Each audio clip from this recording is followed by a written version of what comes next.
बिस्मिल्लाहिर्रहमानिर्रहीम। नाजरीन, अब्दा वर्क रोग की हमने सीरीज शुरू की है जिसमें हमने बताया कि वो 13 कौन सी ऐसी नॉर्मल आदत हैं जिनको हम रोक लेते हैं या जिस्म के नॉर्मल फंक्शन में हम रुकावट पैदा करते हैं और उससे हमें दर्जनों बीमारियों का सामना करना पड़ता है। उनमें जो चीजें हमने आपको बताई हैं उसमें पिछली 4 वीडियोस हम उस पर बना चुके हैं, 5 वीडियोस।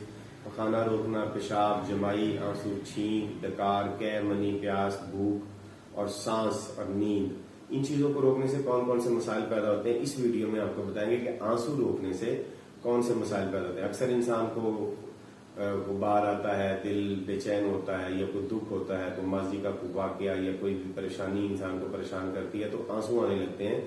तो इंसान दूसरों से छुपाने के लिए या अपनी बहादुरी जाहिर करने के लिए आंसू रोक लेता है। ये आंसू रोक लेना बहुत खतरनाक अमल है। अगर महफिल में आप ऐसा है कोई ऐसी वजह तो आप साइड पे जाके इन आंसुओं को निकाल सकते हैं।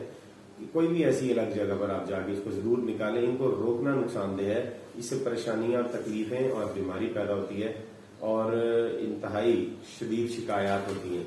जो बीमारी इससे पैदा होती है वो है सर में भारीपन और हल्का दर्द होता रहता है ये आंसू रोकने से, और दूसरा जो है वो सख्त किस्म का जुकाम हो जाता है।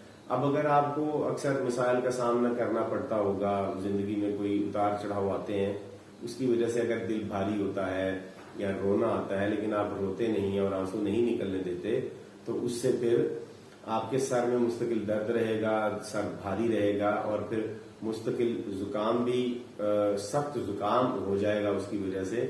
तो फिर आप ये सख्त जुकाम रोकने के लिए एलोपैथिक मेडिसिन खाएंगे या ये दर्द के लिए पेन किलर्स खाएंगे तो इनसे तो ठीक नहीं होंगे। आप इस अपनी जिस्म के नॉर्मल आदत को इसको रोके ना ताकि आपको बीमारियों का सामना करना पड़े, वरना वो दवाइयां बेअसर रहेंगी। आप 10-10 साल, 20-20 साल, 30-30 साल दवाइयां, डॉक्टर बदलते रहेंगे, दवाइयां बदलते रहेंगे, उससे मसला हल नहीं होगा। तो उम्मीद करते हैं आपको वीडियो पसंद आई है। चैनल को सब्सक्राइब कर दें और बेल के आइकन को दबा दें ताकि और ऑल नोटिफिकेशन के बटन को प्रेस कर दें ताकि आपको हर वीडियो आपके मोबाइल पर स्क्रीन पर मिलती रहे। और वीडियो को लाइक कर दीजिएगा। खुदा हाफिज।